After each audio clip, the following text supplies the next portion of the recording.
Oke guys, ruang kosong atas tangga. Jom.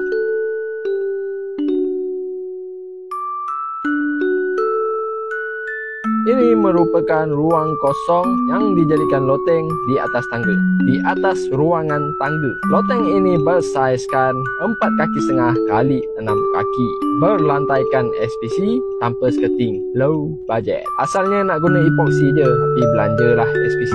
Dan yang paling best, owner tanya aku, ni akak tak nak lah tangga ganggu space, boleh tak buat tangga yang kurangkan makan space? Aku pun cakap on, tiada apa yang tak boleh. Bawah loteng ni PVC ceiling, soffit system. Asalnya aku nak buat tangga ni simpan kat bawah tu, kat bawah lantai, tapi memikirkan dengan bawah tu nak letak ceiling akan menyusahkan kerja-kerja.